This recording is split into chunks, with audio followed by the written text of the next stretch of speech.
우리는 주님의 부름받은 십자가의 군병인 줄로 믿습니다. 대장 되신 예수님과 함께 승리하는 승리의 백성인 줄로 믿습니다. 사랑하는 성도 여러분, 하나님은 살아있고 운동력 있는 하나님의 말씀으로 우리의 삶을 복되게 하시는 좋으신 분이십니다. 하나님이 여러분을 진심으로 사랑하십니다. 여러분도 주님 사랑하시면 아멘. 성경에 보면 우리 예수님이 믿음의 주님이라고 우리를 온전하게 하시는 좋으신 분이라는 것을 알 수가 있습니다. 특별히 두려움 가운데 있었던 사람들을 찾아오신 예수님께서 그들에게 평안을 비는 장면을 발견할 수 있습니다. 요한복음 20장 19절 말씀은 이렇게 말씀합니다. 함께 읽어보실까요? 이날 곧 안식 후 첫날 저녁 때에 제자들이 유대인들을 두려워하여 모인 곳의 문들을 닫았더니 예수께서 오사 가운데 서서 이르시되 너희에게 평강이 있을지어다. 아멘.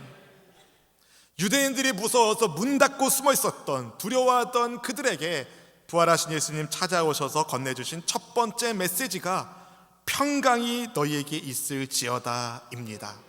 우리 예수님은 여러분에게 평강 주기를 원하십니다. 복 주시기를 원하십니다. 은혜 주시기를 원하십니다.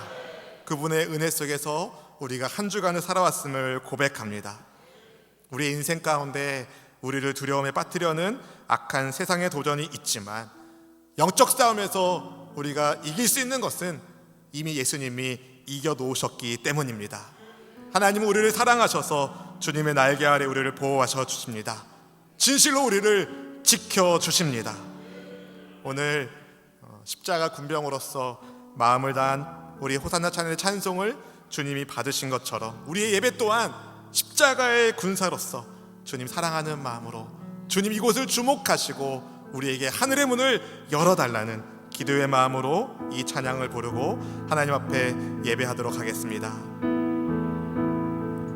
하늘의 문을 여소서 이곳을 주목하소서 주를 향한 노래가 꺼지지 않으니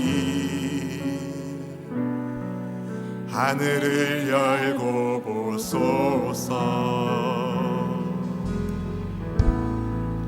이곳에 임재하소서 주님을 기다립니다. 기도의 향기가 하늘에 닿으니 주여 임재하여 주소서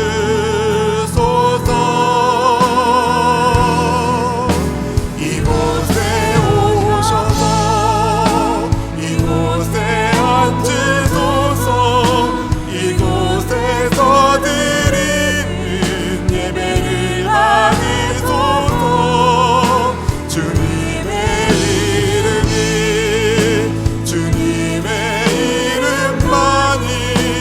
오직 주의 이름만 이곳에 있습니다. 이곳에 오셔서 이곳에 앉으소서 이곳에서 드리는 예배를 받으소서 주님의 이름만이 오직 주의 이름만 이곳에 있습니다. 하늘의 아버지 하나님, 하늘의 문을 열어 주시옵소서.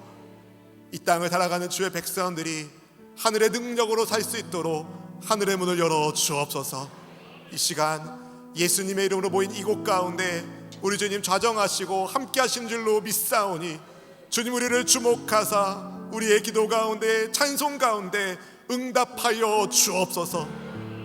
주께서 주목하시고 주께서 함께 하시는 인생만큼 행복하고 아름다운 인생이 없는 줄로 믿사오니 이 시간 예배를 통하여 우리를 향한 하나님의 사랑을 듬뿍 안게 하여 주시고 하나님과의 만남의 체험 속에서 세상에서 빛으로 소금으로 살아가는 주님의 백성들 되게 하여 주옵소서.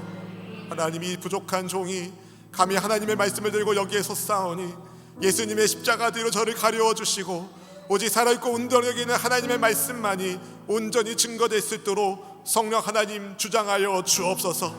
이 시간 성령 하나님을 온 마음을 다하여 환영합니다. 인정합니다.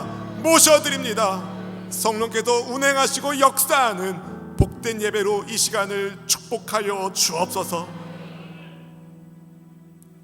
지난 한 주 동안에 답답하고 속상한 일들을 만난 자녀 때문에, 배우자 때문에 여러 가지 고민을 한 믿음의 지체들의 마음을 주님께서 축복하여 주시고, 지치고 상한 심령들이 예수님 안에서 아름답게 회복되어 가정에서, 직장과 일터에서 하나님의 뜻을 펼쳐나가는 축복의 사람들 되게 하여 주옵소서. 우리 한 사람 한 사람 위에 하나님이 친밀하게 다가와 주시고 말씀의 은혜를 공급하실 줄로 믿사오며 우리의 대장 되신 그리스도 예수님의 이름으로 간절히 기도하옵나이다. 아멘. 아멘. 할렐루야. 하나님 여러분 사랑하십니다. 여러분도 주님 사랑하시면 아멘. 다음 주가 되면 우리 수원순복음교회가 생일을 맞이하게 됩니다. 벌써 45년의 세월을 우리 교회가 살아오고 있는데요, 가난한 사람을 하나님이 건져주시고, 병든 사람을 건져주시고, 문제 있는 사람을 건져주시고, 믿음 없는 사람을 건져주시기 위하여 주께서 세우신 우리 교회를 통하여 하나님이 영광 받기를 원합니다. 저는 우리 수원순복음교회가 예수님을 닮은 영성의 사람들이 하나님을 예배하는 예배 공동체로서, 또 주님의 사랑 가운데 성도의 교제를 함께 나누는 친교회 공동체로서, 특별히 주께서 우리에게 부탁하신 땅끝까지 복음을 증거하는 예수님의 교회로서 부름받았다고 믿습니다. 그래서 수원순복음교회 SWFG 시리즈를 하면서 예수님 닮은 영성의 스피리추얼리티, 그리고 예배, 월십, 교제, 펠로십을 나눴습니다. 그럼 오늘은 가스펠, 복음의 부르심을 따라라는 제목으로 여러분과 하나님의 말씀을 나누려고 합니다. 지난 목요일에 아주 중요한 일이 있었습니다. 비행기도 함부로 뜰 수 없는 날, 바로 수능일이 있었습니다. 그때 자녀들을 위하여 기도하는 부모님들의 뒷모습을 보면서 제 마음에 짠한 생각이 들더라고요.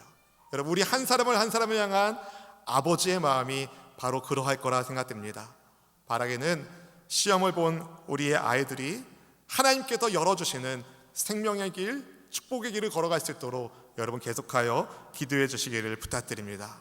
또 아주 중요한 일이 있었습니다. 지난 목요일부터 어제 토요일까지 교회 김장과 더불어 주위의 소년소녀 가장과 독거노인분에게 주님의 사랑을 전달하는 사랑의 김장 쌀 나눔 행사를 했습니다. 추운 날씨에도 두 손 모아서 함께 해주신 모든 분들께 감사를 드립니다. 김장을 하는 중간중간에 새참을 먹을 수 있었는데요, 3일에 걸쳐서 고구마를 먹기도 하고 떡을 먹기도 하고 보쌈을 먹기도 했습니다. 맛있었습니다.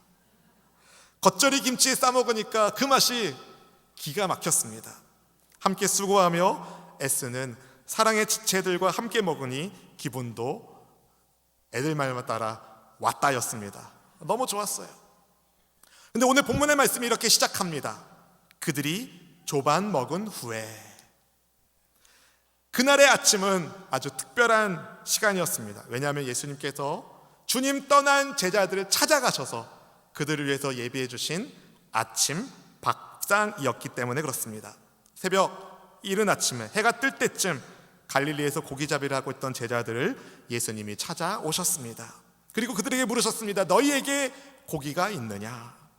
그때 제자들은 십자가 위에서 죽으셨으나 다시 살아나신 예수님을 두 차례 만났었습니다. 그러나 고기잡이로 다시 옛날로 돌아간 상황이었습니다. 예수님이 두 번이나 나타나셔서 아버지께서 나를 보내신 것 같이 나도 너희를 보내노라는 말씀을 주셨음에도 불구하고 왜 제자들은 고기 잡으러 갈릴리로 떠났을까요? 예수님의 십자가 앞에서 도망쳤다는 부끄러움 때문이었을까요? 모두 주님을 버릴지라도 저는 결탄코 버리지 않겠습니다. 장담했었던 베드로나 주와 함께 죽을지언정 주를 부인하지 않겠다라고 말했던 다른 제자들, 그들은 모두 예수님의 십자가 앞에서 그 결심을 버렸습니다. 두려움이라는 현실의 벽에 부딪히니까 제자들은 도망을 쳤고 베드로는 주님을 모른다는 비겁한 부인을 했었습니다. 이런 과거 때문에 부활하신 예수님 볼 면목이 없었습니다. 스스로에 대해 생각하면 생각할수록 실망하고 낙심이 됩니다. 나 같은 인생이 무엇 할 수 있겠는가? 스스로에 대해서 체념했기 때문에, 더 이상 자기 인생에 대해 아무런 기대도 소망이 없어졌기 때문에 예전에 그랬던 것처럼 그냥 몸 쓰는 일, 고기 잡는 일, 아무 생각 없이 할 수 있는 그 일로 돌아간 것은 아닐까요? 그런데 물고기나 잡으러 가자 했던 그 밤에 밤새도록 그물을 내렸어도 물고기 한 마리도 잡히지가 않았습니다. 그러니 그 마음이 얼마나 안 좋았겠습니까? 제자들을 찾아오신 예수님께서, 주님의 부르심과는 많이 엇나가 있는 그들을 찾아오신 예수님께서 물고기를 잡았는지 물어보셨습니다. 밤샘 그물질에 몸은 피곤하고 한 마리도 잡지 못했다는 절망 때문이었을까요? 베드로, 도마, 나다나엘, 세베대의 두 아들인 야고보와 요한, 그리고 다른 제자 두 사람, 총 7명의 제자들 가운데 예수님을 알아본 사람은 한 사람도 없었습니다. 물고기를 좀 잡았냐는 질문에 그들은 못 잡았습니다라고 말할 수밖에 없었습니다. 오늘 지금 주께서 여러분을 찾아오셔서 여러분이 하시는 일이 잘 되고 있는지 물으신다면 여러분은 뭐라고 대답하시겠습니까? 물고기 잡았냐고 주님이 여러분에게 물어보신다면 여러분은 뭐라고 답변하시겠습니까? 여러분, 직업과 상관없이 주님의 부르심을 따르는 삶을 살지 못한다면 그 누가 자신 있게 예 주님, 주님의 은혜로 모든 것이 다 잘 되고 있습니다, 누가 그렇게 말할 수 있겠습니까?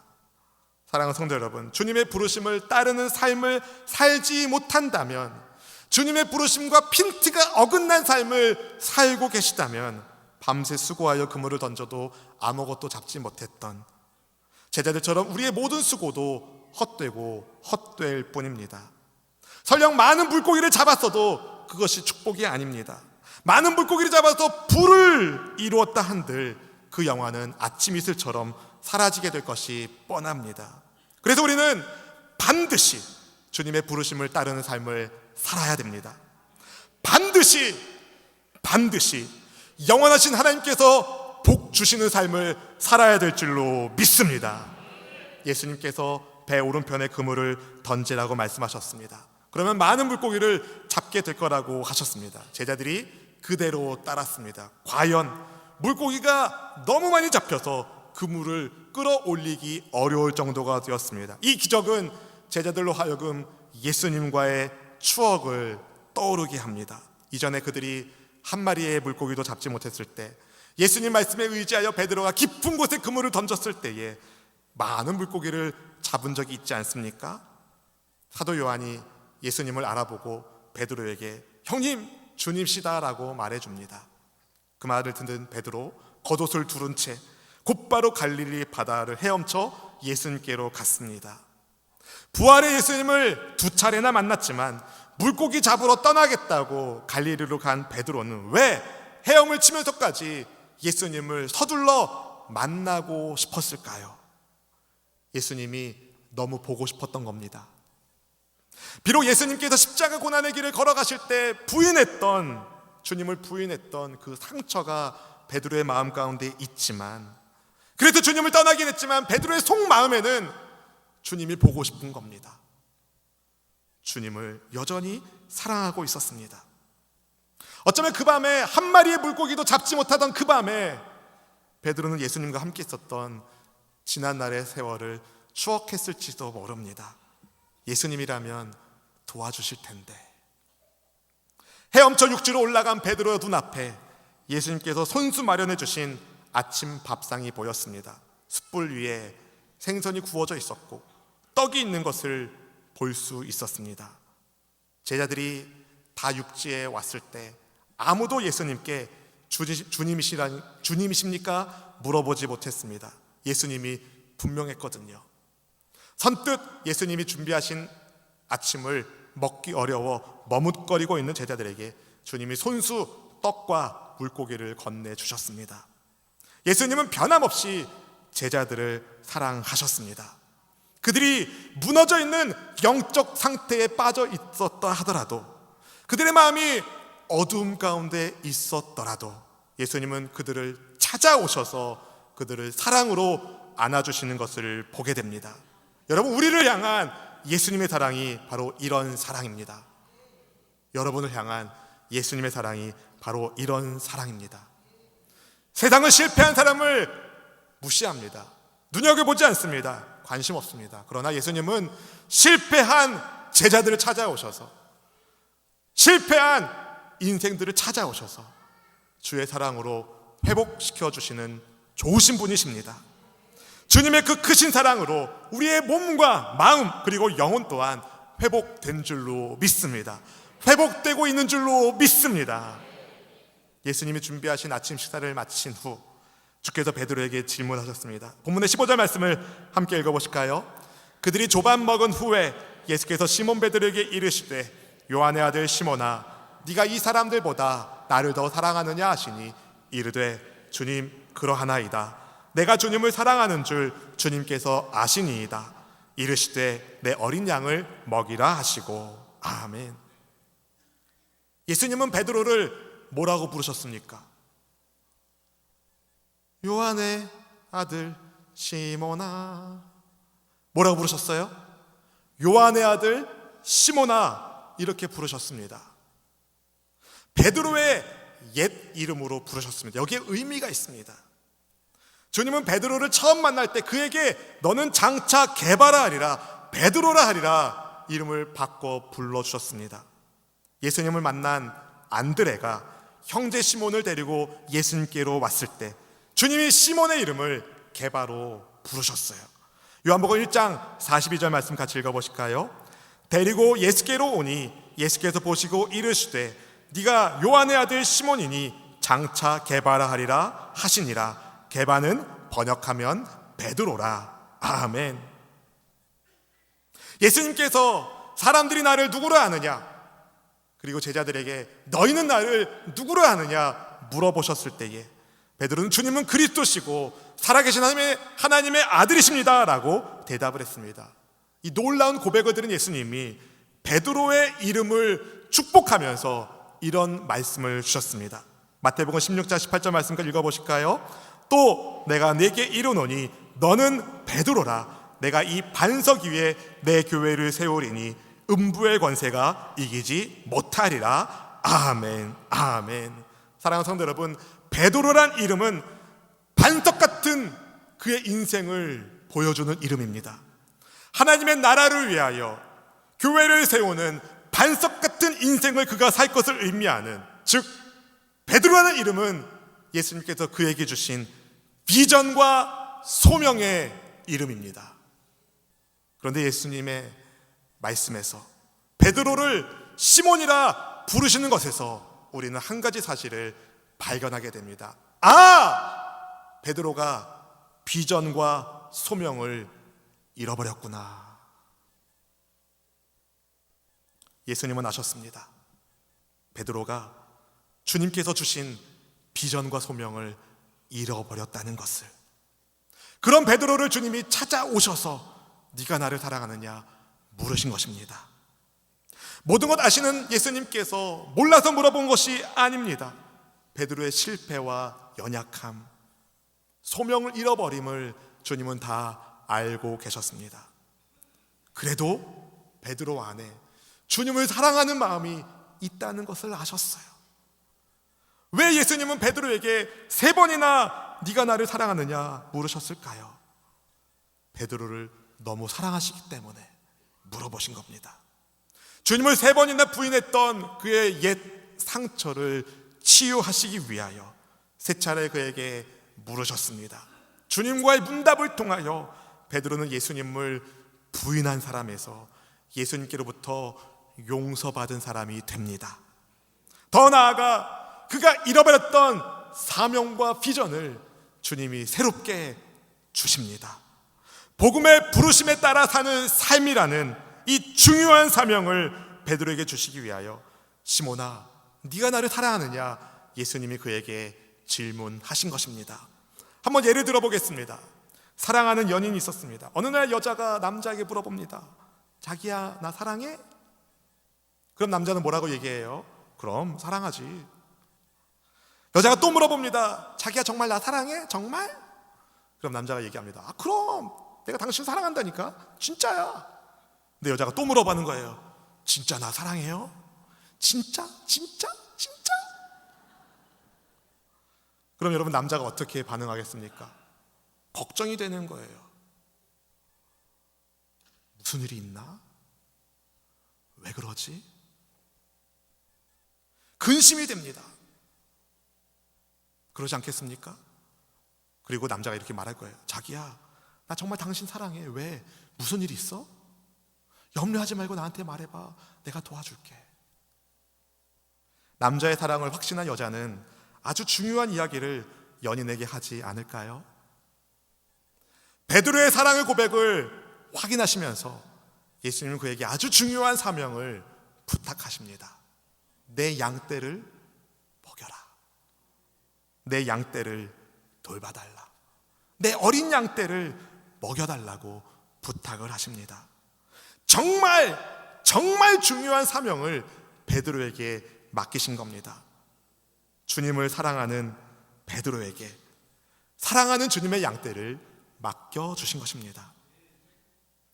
예수님은 베드로에게 너 과거의 나를 사랑했니? 물어보지 않으셨어요.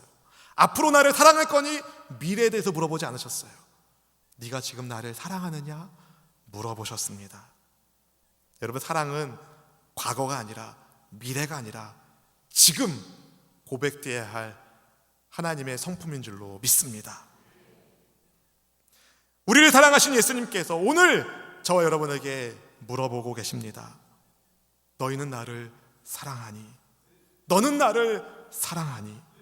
예수님의 질문에 여러분은 뭐라고 대답하시겠습니까? 예, 주님, 제가 주님을 사랑합니다. 이렇게 고백하는 우리 모두가 되기를 주님의 이름으로 축원드립니다. 저를 또 한번 고백하길 원합니다. 예, 주님, 제가 주님을 엄청 사랑합니다. 왜 안 하시는 거예요? 여러분, 사랑하면요 유치해지는 거예요. 하나님을 깊이 사랑하고 예수님을 뜨겁게 사랑하고 그렇게 사랑받는 하나님의 아들, 딸로 예수님과 하나님과 교제하는 여러분이 되기를 축복합니다. 주께서 주님을 사랑한다는 베드로에게 주의 양떼를 돌보라는 사명을 주셨던 것처럼 주님 사랑한다고 고백하는 우리에게도 사명을 주십니다. 복음의 부르심에 따르는 삶, 복음의 부르심에 따르는 삶으로 사명을 주십니다. 복음은 언제나 우리에게 그럼 이제 우리는 어떻게 살아야 하는가를 질문하게 하는데요, 주님과의 만남이 순종의 삶으로 연결되기 때문에 그렇습니다. 그렇다면 과연 복음의 부르심을 따라 사는 삶이란 어떤 삶이겠습니까? 첫 번째, 이웃을 사랑하는 삶입니다. 이웃을 사랑하는 삶. 사랑하는 성도 여러분, 주님을 향한 나의 사랑은 무조건입니다. 이 말씀 준비하면서 계속 그 노래가 생각났어요. 주님을 향한 나의 사랑은 무조건이야. 여러분, 우리를 향한 하나님의 사랑도 무조건적인 사랑입니다. 주님을 향한 우리의 사랑은 반드시 이웃사랑으로 표현되게 되어 있습니다. 왜냐하면 하나님께서 그 이웃 또한 사랑하시기 때문에 그렇습니다. 내가 사랑하는 하나님께서 사랑하는 이웃을 우리 또한 사랑하는 것이 사랑하는 하나님을 기쁘시게 하는 것 아니겠습니까? 그래서 하나님은 하나님 사랑, 이웃 사랑을 말씀하신 것입니다. 내 양을 먹이라는 말씀은 베드로에게만 주신 말씀이 아니라 오늘을 살아가는 그리스도인인 저와 여러분에게도 주시는 말씀입니다. 여러분이 사랑으로 먹이고 돌보고 키워야 할 주님의 양떼들이 있습니다. 근데 양을 먹이고 양을 돌보고 양을 키우는 일은 그렇게 매력적인 일은 아니라고 하더라고요. 냄새나는 양, 말 안 듣는 양, 부정적인 양, 고집센 양, 그런 양들을 사랑으로 먹이고 돌보고 키우는 일은 어디 보통 일이겠습니까? 그래서 주님이 먼저 베드로에게 물어보신 겁니다. 시몬아, 네가 나를 사랑하니? 예수님은 베드로가 주님의 양떼를 주님께서 사랑하시는 사랑의 마음으로 돌보기를 원하셨습니다. 사실 베드로만큼 다혈질에다가 사고뭉치였던, 예수님 저주하고 부인했던 양이 없잖아요. 베드로란 양을 예수님이 찾아오셔서 사랑으로 먹이시고 키우시고 보듬어 안아주신 것처럼 베드로 또한 주께서 맡기신 양떼들을 그렇게 돌보기를 원하신 것입니다. 여러분이 먹여야 할 양떼는 어디 있습니까? 여러분이 사랑으로 돌보아야 할, 섬겨야 할 주님의 양무리들은 어디 있습니까? 저기 멀리 있지 않아요. 여러분 가까운 곳에 있어요. 여러분 가정에도 있고요, 여러분의 직장에도 있고요, 일터에도 있습니다. 여러분이 삶을 살아가는 삶의 자리에 예수님께서 여러분에게 맡기신 양들이 있습니다. 그들에게 예수님의 사랑을 나눌 수 있는, 이웃을 사랑하는 삶을 실천하는 복음의 부르심을 따라가는 우리 모든 지체가 되기를, 주의 사랑하는 마음으로, 주님을 사랑하는 마음으로 양떼들을 돌보는 선한 목자가 되시기를 주의 이름으로 축원드립니다. 축원드립니다. 두 번째, 복음의 부르심을 따라 사는 삶이란 십자가의 길을 걸어가는 삶입니다. 십자가의 길을 걸어가는 삶. 베드로에게 양떼를 부탁하신 예수님께서 그에게 이런 말씀을 하셨습니다. 본문 18절 말씀 같이 읽어보실까요? 내가 진실로 진실로 네게 이르노니 네가 젊어서는 스스로 띠뛰고 원하는 곳으로 다녔거니와 늙어서는 네 팔을 벌리리니 남이 네게 띠띠우고 원하지 아니하는 곳으로 데려가리라. 아멘. 예수님이 베드로에게 하신 말씀입니다. 베드로가 젊었을 때에는 자기 마음대로 살았지만 늙어서는 남들에 의하여 원하지 않는 곳에 가게 될 거라고 말씀하셨습니다. 왜 예수님은 베드로가 타인에 의하여 끌려가게 될 것을 말씀하셨을까요? 선한 목자이신 예수님께서 양들을 위하여 목숨을 주신 것처럼 베드로 역시 선한 목자의 본을 따라, 복음의 부르심을 따라 십자가의 길을 걸어갈 것을 아셨기 때문이었습니다. 사실 복음의 부르심을 따라서 이웃을 사랑하는 사람은요, 자기 희생이라는 십자가의 길을 걸어가게 됩니다.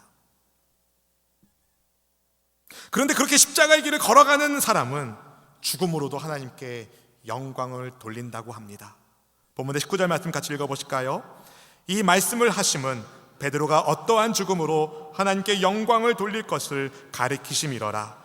이 말씀을 하시고 베드로에게 이르시되 나를 따르라 하시니. 아멘. 예수님은 예수님을 따르는 베드로가 그의 죽음으로도 하나님께 영광을 돌릴 것을 말씀하셨습니다. 여러분, 죽음이 어떻게 하나님께 영광이 될까요? 죽음으로 끝나면 결코 하나님께 영광이 안 됩니다. 베드로의 죽음이 부활의 영광으로 나타날 것을 아셨기 때문에 주님이 이런 말씀을 하신 것입니다. 과연 베드로는 지난날 주와 함께 죽을정정 주를 부인하지 않겠다는 그의 말대로 주께서 부탁하신 양떼들을 잘 돌보다가 십자가의 위에서 순교하는 순교자가 됩니다.